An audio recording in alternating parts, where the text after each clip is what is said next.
Emily Carter had always been careful. She never took unnecessary risks. She wasn't the kind of person to throw caution to the wind. But on the evening of October 14, 2023, she entered an unfamiliar apartment, trusting that the people inside were exactly who they claimed to be. A few hours later, she was dead. To those who knew her, it didn't make sense. Emily was responsible, thoughtful, and never the type to put herself in danger. She had driven to Seattle that day to visit a friend she had met online, a girl she had spent months chatting with, exchanging stories, sharing parts of her life. They talked about books, movies, and relationships. It felt like they had known each other forever. So when Jessica Moore invited Emily over for a casual hangout with her boyfriend, it seemed harmless. Just a night of drinks, conversation, and new friendships. By morning, Emily's body was found cold and lifeless in that same apartment. The people she had spent the night with told police she had gone to sleep and never woken up. Maybe she drank too much. Perhaps she had mixed alcohol with something she shouldn't have. But as investigators began piecing together the events of that night, the truth started to emerge, one detail at a time. The drinks. The pills. The text messages. And the chilling realization that Emily Carter never stood a chance. This is the story of trust betrayed. A night that should have ended with laughter and goodbyes became a crime scene. A case that would send shockwaves across the country as investigators uncovered what happened inside that apartment. Was it a tragic accident, or was Emily's death something else entirely? Stay with us as we break down the details, from the friendships that led her there to the choices that sealed her fate. Emily Carter was 21 years old. She was a college student, a daughter, and a friend. She had a passion for storytelling, and a habit of filling journals with ideas that she hoped would one day become books. She saw the best in others, believed in genuine connections, and never imagined that a simple invitation could lead to something so final. She had been talking to Jessica Moore for months. The two met in an online book forum, bonding over a love of fiction and late-night discussions about life. They exchanged messages almost daily, swapping book recommendations, personal struggles, and details that make strangers feel like old friends. So when Jessica invited Emily to Seattle for a weekend visit, it didn't seem unusual. They had spent hours on video calls. Jessica had talked about her boyfriend, Kyle, about their apartment and how it would be nice to hang out in person finally. Emily wasn't impulsive, she had been cautious at first. But Jessica seemed real. She seemed safe. On the afternoon of October 14, 2023, Emily packed a small bag, got into her car, and drove from Portland to Seattle. She told her roommate she'd be back the next day. She texted her mom, letting her know she had arrived safely. Then she parked outside an apartment complex in South Seattle, walked up the steps, and knocked on the door. A few hours later, she was dead. The first reports were vague. A young woman had been found unresponsive in a private residence. Paramedics had been called, but it was too late. The cause of death was unclear. Jessica and her boyfriend Kyle told police that Emily had been drinking, that she had taken something, maybe medication, maybe drugs, before falling asleep. There was no struggle, no sign of foul play. Just an unexpected, tragic ending to what was supposed to be a casual night among friends. But as investigators started asking questions, the details stopped making sense. The inconsistencies in their statements. The text messages contradicted what Jessica had said. The autopsy results revealed more than anyone expected. It wasn't just alcohol. It wasn't just an accident. And it wasn't the first time Kyle Benson's name had come up in an investigation. This case would spark a national debate about trust in the digital age, the risks of meeting people online, and the dangers that come not from strangers in dark alleys but from those who pretend to be friends. Emily Carter walked into that apartment believing she was safe. She never walked out. Tonight, we're uncovering every detail of this case. The background. The investigation. The shocking police interviews. The forensic evidence that changed everything. And the psychological motives that led to a crime so cruel, so deliberate, that even those closest to the suspects never saw it coming. Stay with us because the truth is worse than anyone imagined.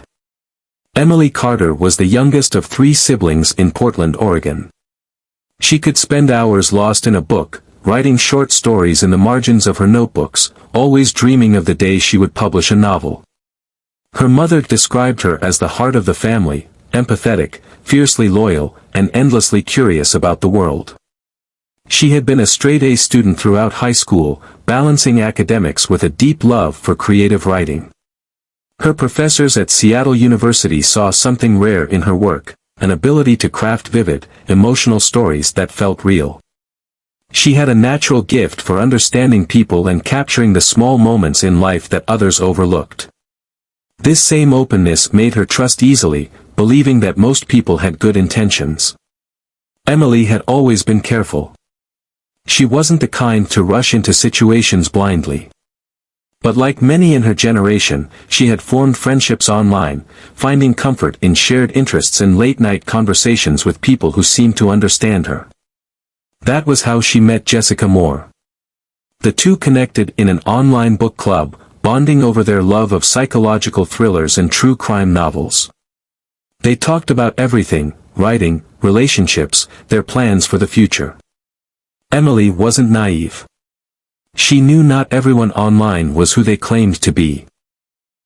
But Jessica felt familiar, like someone she could trust. Over time, the messages turned into video calls, and meeting in person didn't seem so far-fetched. It wasn't an impulsive decision. It was something Emily had considered for weeks. When Jessica invited her to Seattle, Emily saw it as a chance to strengthen their friendship, to put a face to the person she had grown so close to. She mentioned it to her roommate, assured her family she'd be safe, and made the 2.5-hour drive with excitement from meeting a friend for the first time.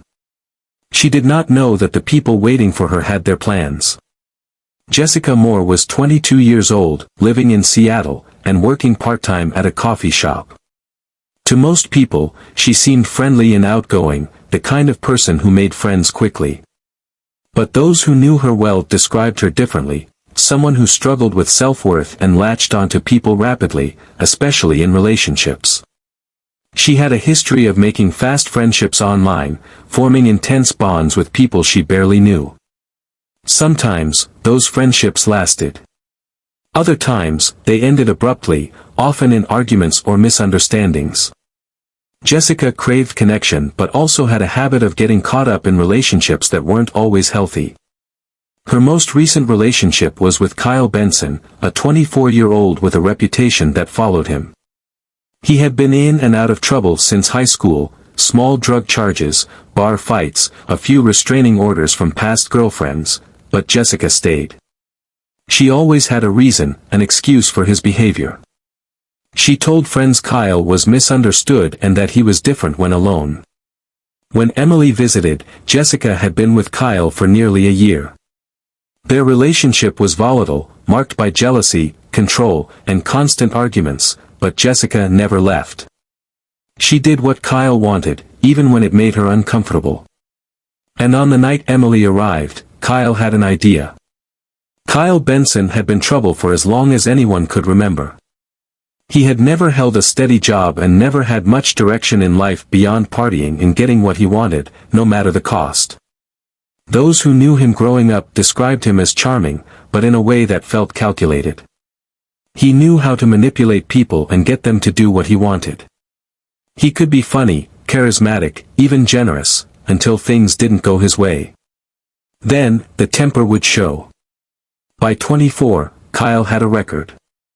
Drug possession, assault, minor theft. Nothing significant enough to keep him in prison, but sufficient to make people cautious around him. He had a pattern in relationships: women who adored him at first, then grew distant, scared. Jessica was the latest in a long line, and she was willing to do anything to keep him happy. When Emily came to visit, Kyle saw an opportunity. He had done things like this before, pushed boundaries, tested limits. He had a way of convincing people that what he wanted was normal, that they were the ones overreacting if they hesitated. Emily was different. She pushed back. She said no. And Kyle wasn't used to that. So, he decided to change the circumstances. Derek Walker had been Kyle's best friend for years. At 25, he was slightly older but followed Kyle's lead in everything. Where Kyle went, Derek went. Where Kyle partied, Derek partied. He had never been the one to make decisions, he just went along with whatever Kyle wanted. He wasn't as outwardly aggressive as Kyle, but that didn't make him innocent. He had a history, too, minor theft, drug use, and a few assault charges that had been dropped before they could go to trial. He liked the rush of doing things he wasn't supposed to do, but he never wanted to be the one making the call. That's why, when Kyle suggested drugging Emily, Derek didn't argue. He didn't stop. He didn't think about the consequences. He just did what Kyle told him to do. And the following day, when Emily didn't wake up, Derek was the first to panic. The first to say they needed a story.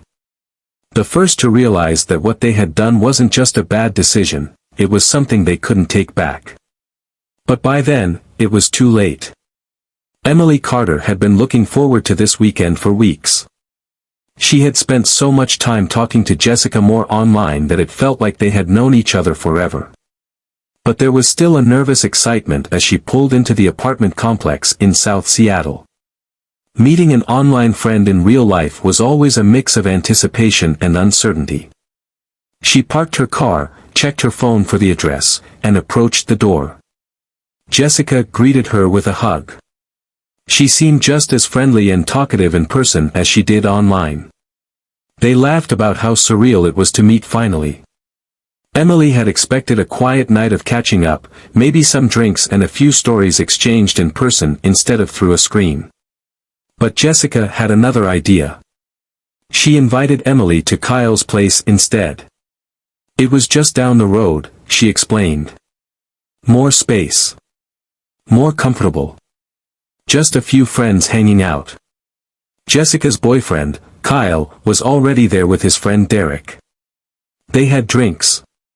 Maybe they'd play some music, watch a movie, or relax. Emily hesitated.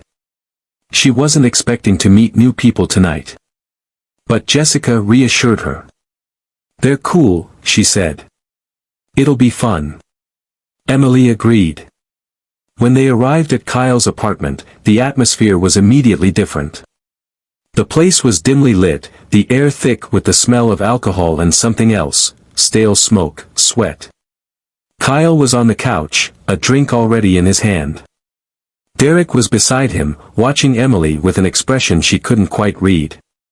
The introductions were quick, almost rushed. Kyle was overly friendly, offering her a drink before she even had a chance to sit down. Derek nodded at her, barely speaking. Emily took the glass Jessica handed her, trying to shake off the uneasy feeling creeping in. She told herself she was overthinking it. At first, the conversation was light. They talked about music, books, and random topics that felt safe. But the longer the night went on, the more the energy shifted. Kyle was watching her too closely.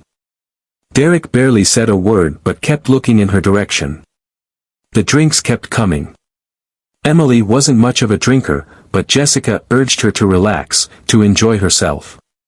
Then Kyle commented. It was casual at first, slipping into the conversation like a joke, something about Emily being pretty and how it was too bad Jessica had never brought her around before. Then, a suggestion, almost a proposition. What do you think about a threesome? Emily froze. She laughed awkwardly, assuming he wasn't serious. But the way Kyle looked at her told her otherwise. No thanks, she said, setting her drink down. But Kyle didn't let it go. He kept pressing. Kept smiling like it was all harmless fun. Jessica didn't say anything. She just sat there, eyes darting between Kyle and Emily, uncomfortable but unwilling to speak up. Emily stood her ground. I said no. And that was the moment everything changed. Kyle's expression shifted. The playful charm disappeared, replaced with something else. Something harder. Derek leaned back on the couch, saying nothing, but the tension in the room thickened. Emily suddenly felt outnumbered and out of place. She wanted to leave. She said she was tired and should probably return to her hotel. But Jessica grabbed her arm, smiling too much, trying to smooth things. Come on, don't be like that. Just one more drink. Emily hesitated. She didn't want to make a scene. Didn't want to ruin the night over some stupid suggestion. Jessica had been so excited for her to visit. Maybe she was overreacting. Maybe one more drink wouldn't hurt. She reached for the glass. Emily had no way of knowing what was already in her drink. While she was in the bathroom earlier, Kyle and Derek had crushed Zolpidem, an insomnia medication, into her glass. It wasn't a heavy dose. Just enough to make her feel lightheaded. Slow. Less in control. The effect started quickly. Her head felt heavy, her thoughts slipping. The room felt strange, like the walls were pressing in. She tried to focus, to speak, but the words felt thick on her tongue. Jessica was beside her, laughing at something Kyle had said, but Emily couldn't concentrate. She tried to stand up, but her legs didn't feel right. The floor swayed beneath her. She mumbled something about needing fresh air. She never made it to the door. Kyle was beside her in an instant, his arm around her waist. Whoa, you okay? Derek laughed. Looks like someone had a little too much. Emily tried to shake her head, to say something, but everything was fading. The last thing she remembered was Kyle's voice, soft in her ear. Just relax. Then, nothing. When Emily stopped responding, Kyle and Derek assumed she was just unconscious. They carried her to the bedroom, laying her on the bed. She never woke up. Hours passed. Jessica was in the living room, quiet, pretending not to hear what was happening behind that closed door. She told herself it wasn't her problem. Kyle and Derek thought she would wake up embarrassed, confused, maybe angry in the morning, but awake. But something had gone wrong. They had miscalculated. Zolpidem is meant to induce sleep, but when mixed with alcohol, it can slow breathing. If too much is taken, it can lead to respiratory failure. At some point in the night, Emily's breathing became shallow. Then, it stopped altogether. By the time the sun rose, she was unresponsive. Jessica was the first to realize something was wrong. She shook Emily's shoulder and whispered her name, but there was no movement. No breath. Panic set in. Kyle checked for a pulse. Nothing. Derek cursed under his breath, pacing the room and running his hands through his hair. What do we do? Kyle was quiet for a long time. Then, finally, we need a story. Jessica stood frozen in the doorway. They had planned everything except this. When Jessica Moore woke up that morning, the apartment was silent. The usual sounds, the low hum of the refrigerator and the distant honking from the street below, felt heavier, like the air was holding its breath. She hesitated before opening the bedroom door. Emily was still on the bed, exactly where they had left her the night before. But something was wrong. Jessica called her name softly at first, then louder. No response. She reached out, shaking her shoulder. Emily's skin was cold. Panic hit all at once. She stumbled backward, calling for Kyle. Derek appeared in the doorway, still groggy from the night before. When he saw Jessica's expression, his face darkened. Kyle pushed past them and checked for a pulse. His hand rested on Emily's wrist for too long. Finally, he looked up. She's gone. Jessica's breath caught in her throat. Kyle was already thinking ahead. He stood, pacing, rubbing his face. Okay, he muttered. Okay, we need to. Jessica didn't wait to hear the rest.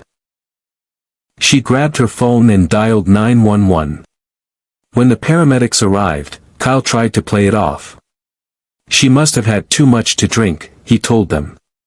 She passed out last night, and we let her sleep it off. The paramedics didn't respond. One of them was already checking for signs of life, but it was apparent, Emily had been dead for hours. Jessica stood to the side, arms wrapped around herself, watching as they worked silently. Then one of them looked up. How long has she been like this? Jessica opened her mouth to answer, but Kyle cut her off. We don't know. She just wouldn't wake up. The paramedics exchanged glances.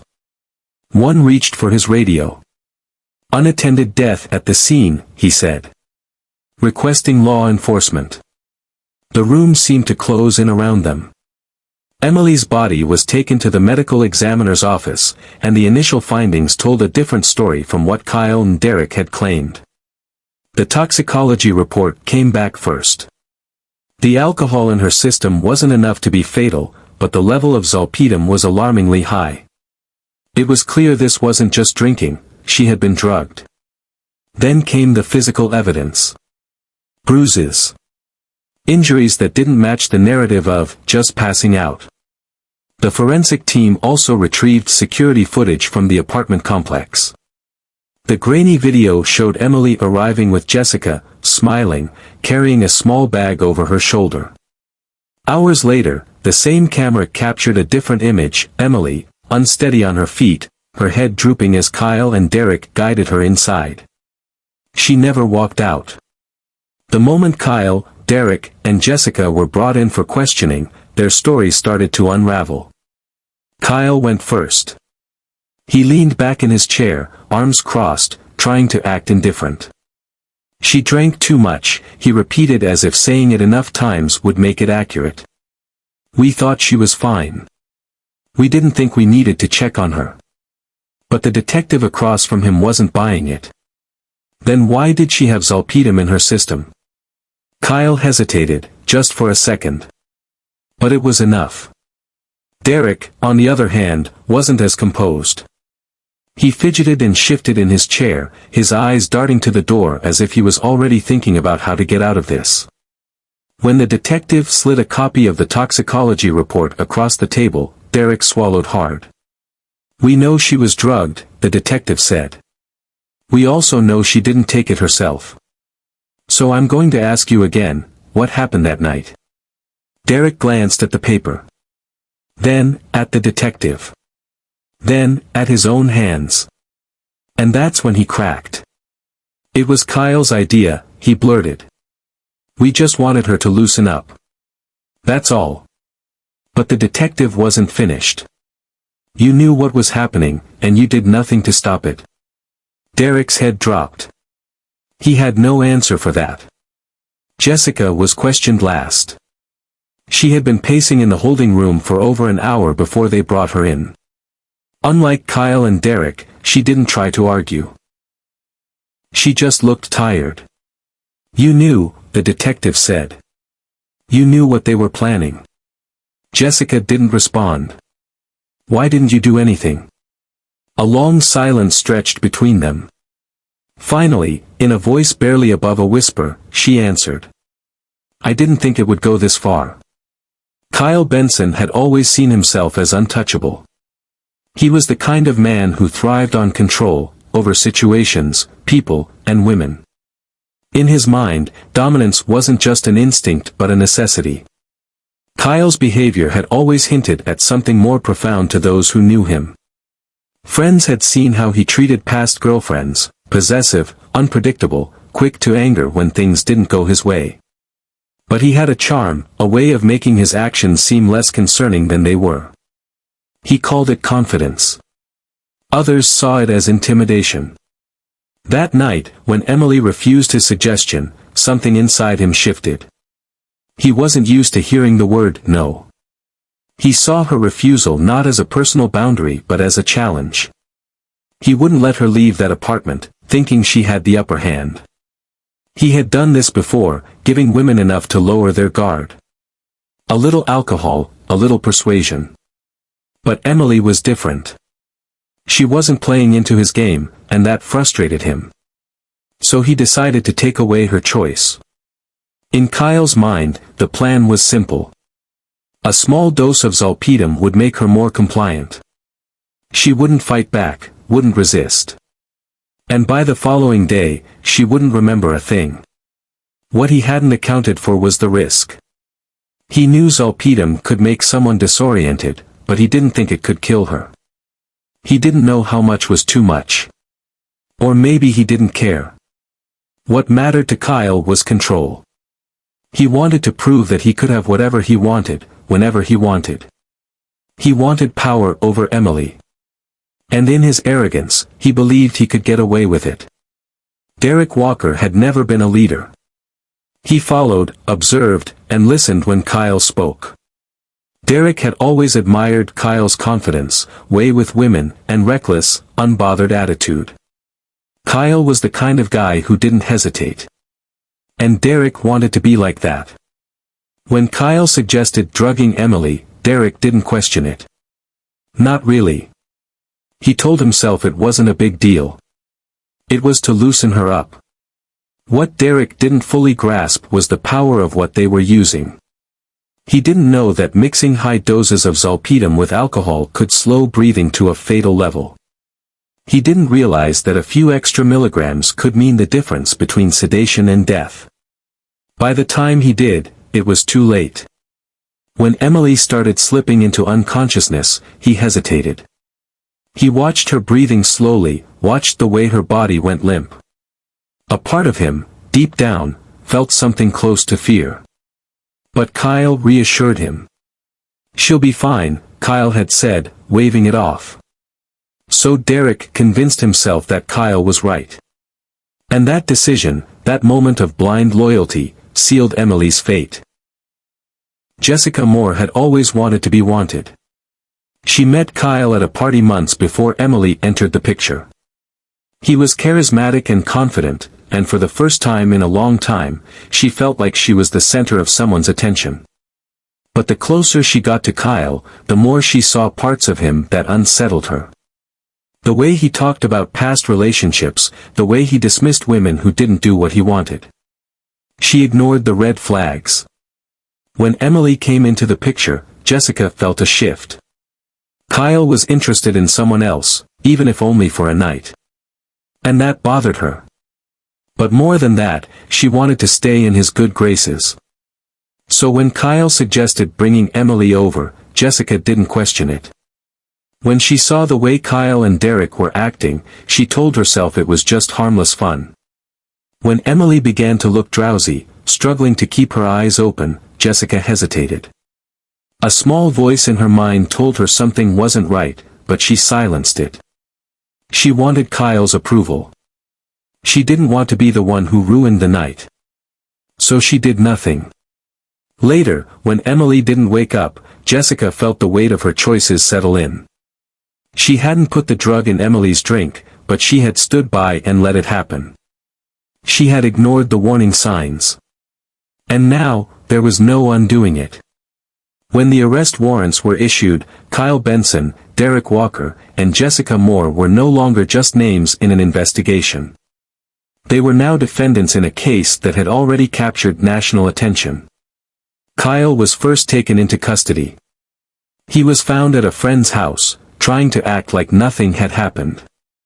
When officers arrived, he didn't resist. He smirked, shrugged, and asked, "What took you so long?" It was a chilling reaction, given the charges against him. Derek, on the other hand, panicked. When police knocked on his door, he begged them to let him explain. He thought if he told them everything and painted Kyle as the mastermind, he might walk away with a lighter sentence.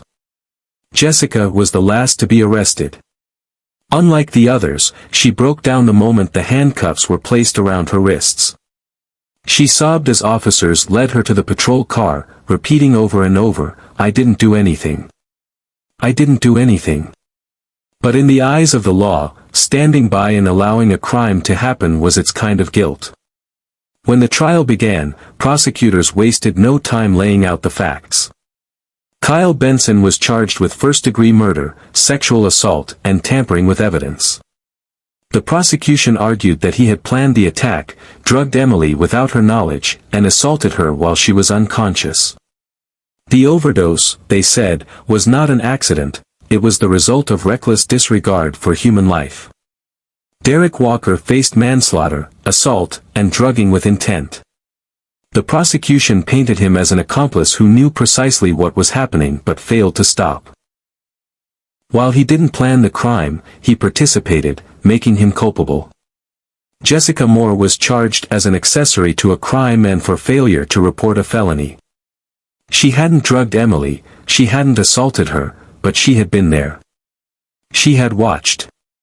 And when Emily never woke up, she didn't call 911. She didn't tell the truth. The trial lasted for weeks. Prosecutors presented forensic evidence, high levels of Zolpidem in Emily's bloodstream, security footage showing her struggling to stand, and text messages exchanged between Kyle and Derek before the crime. But perhaps the most damning piece of evidence came from Derek himself. Faced with overwhelming proof, Derek took the stand. In a desperate attempt to save himself, he testified against Kyle. He described the events of that night in detail, how Kyle had come up with the idea, how he had laughed while crushing the pills into Emily's drink, how he had dismissed her unconsciousness as nothing serious. Derek's testimony shattered Kyle's defense. Kyle had insisted that Emily had taken the drug willingly and that she had been a willing participant in everything that happened that night. But the evidence and Derek's words told a different story. Jessica's defense team argued that she had been manipulated, that she had been afraid of Kyle, and that she had been too intoxicated to understand what was happening entirely. But the jury didn't see it that way. She may not have committed the crime herself, but she had done nothing to stop it. When the jury returned with their verdict, the courtroom was silent. Kyle Benson was found guilty on all counts. The judge handed down the maximum sentence, life without the possibility of parole. He showed no remorse as the sentence was read and no reaction when the reality of his future became clear. Derek Walker, having cooperated with prosecutors, received 25 years for his role in Emily's death. It was a lesser sentence, but still a heavy one. He had tried to escape accountability, but in the end, his involvement had been too significant to ignore. Despite her defense team's efforts, Jessica Moore was sentenced to 10 years. The judge acknowledged that she hadn't committed the crime herself, but her failure to act and her willingness to remain silent had contributed to Emily's death. As the defendants were led out of the courtroom, Emily's family sat in the front row, holding hands. There was no celebration, no sense of victory. Because at the end of it all, no sentence could bring Emily back. Justice had been served. But the loss was permanent. Crimes like the one committed against Emily Carter don't happen in isolation. They are often the result of deeply ingrained psychological patterns, desires for control, unchecked impulses, and the influence of external factors like substance abuse and peer pressure. To understand why Kyle, Derek, and even Jessica acted the way they did, we must examine the psychological mechanisms that drive people to commit such acts. At the core of many violent crimes is a need for power. Kyle Benson exhibited traits often associated with individuals who seek control over others. People like him are not always impulsive or reckless. Sometimes, they plan their actions carefully, choosing victims they believe are vulnerable. Kyle had a history of manipulating people, particularly women. According to testimonies from past acquaintances, he thrived on pushing boundaries, seeing how far he could go before someone pushed back. When Emily rejected his advances, he saw it as a direct challenge. For someone with Kyle's mindset, rejection wasn't just a personal insult but an affront to his perceived dominance. Studies in criminal psychology suggest that individuals with a need for control often exhibit traits of narcissism and antisocial behavior. They lack empathy, viewing others as objects rather than human beings with thoughts and emotions. This detachment makes it easier for them to justify harming others. Kyle's behavior before and after the crime reflected this mindset. He showed no remorse, no concern for Emily's well-being, only frustration that the night had not gone as he had envisioned. Drugs and alcohol often play a significant role in violent crimes, not just as a factor in the victim's vulnerability but also in the perpetrator's decision-making. On the night of the crime, Kyle and Derek had been drinking heavily. Witnesses later confirmed that drug use was every day at Kyle's apartment. The combination of substances likely lowered their inhibitions, making it easier for them to act without considering the consequences. Zolpidem, the drug used on Emily, is a sedative primarily prescribed for short-term insomnia. When taken in high doses or mixed with alcohol, it can cause severe drowsiness, confusion, and respiratory depression, all of which make Emily completely defenseless. However, the perpetrators underestimated the effects. The drug didn't just make Emily unconscious, it slowed her breathing to a dangerous level. When she failed to wake up the following day, Kyle and Derek initially dismissed it as a hangover. It wasn't until it was too late that they realized the extent of what had happened. Studies show that individuals who frequently abuse substances lose their ability to assess risks properly. Impulse control diminishes, and actions that would usually be unthinkable become more straightforward to justify. The combination of intoxication, peer influence, and Kyle's need for control created a deadly situation, one they couldn't take back once reality set in. Not everyone involved in a crime like this is a mastermind. Some, like Derek and Jessica, get pulled in through manipulation, fear, or a desperate need for approval. Derek Walker wasn't an innocent bystander but wasn't the one who initiated the crime.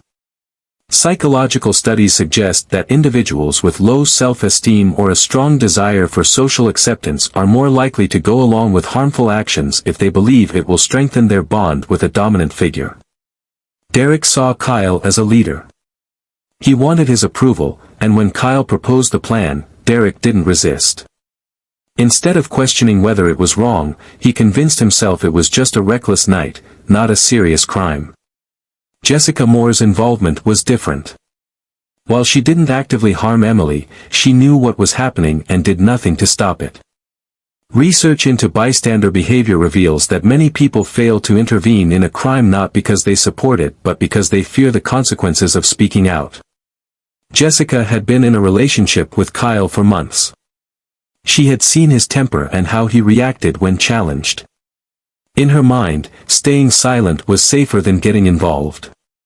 But in the eyes of the law, silence was complicity. Understanding the psychology behind crimes like this doesn't excuse the actions of those responsible. But it does provide insight into why they happened. Kyle Benson acted out of a need for power, Derek Walker followed out of loyalty and peer pressure, and Jessica Moore stayed silent out of fear. These behaviors, dominance, impaired judgment, and passive complicity, are found in many violent crimes. It's a chilling reminder that a bad decision can escalate into something irreversible under the right circumstances. And for Emily Carter, those circumstances turned fatal. In the months following the trial, new details emerged that shed more light on the roles each person played that night and the ripple effects of Emily Carter's death. Some details were revealed during court testimonies, while others came from police reports and interviews with those close to the case. Each piece of information clarified how a single night of reckless decisions led to irreversible consequences. When authorities questioned Jessica Moore, her account of what happened was inconsistent. Initially, she told police she had no idea what Kyle and Derek had planned. She claimed she was just as shocked as anyone when Emily was found unresponsive the following day. But as investigators dug deeper, contradictions appeared. Text messages between Jessica and Kyle revealed that she had overheard parts of their conversation about drugging Emily. She never explicitly agreed to the plan but never objected or warned Emily. In later interviews, Jessica admitted feeling uncomfortable with the situation but was afraid to speak up. During the trial, Jessica's defense team argued that she had been manipulated by Kyle, just like Derek had been. They described her as someone caught in an abusive relationship, too intimidated to act against her boyfriend. However, prosecutors pushed back, pointing out that after Emily's death, Jessica stayed silent. She didn't call 911. She didn't tell the truth when questioned. She had multiple opportunities to prevent what happened, and she let them slip away. In a later interview from prison, Jessica admitted that she regretted not intervening. "I was scared of him," she said. "But that doesn't excuse what I did. I should have helped her." Unlike Kyle, Derek Walker eventually broke under the weight of what happened. In the early stages of the investigation, he denied any involvement.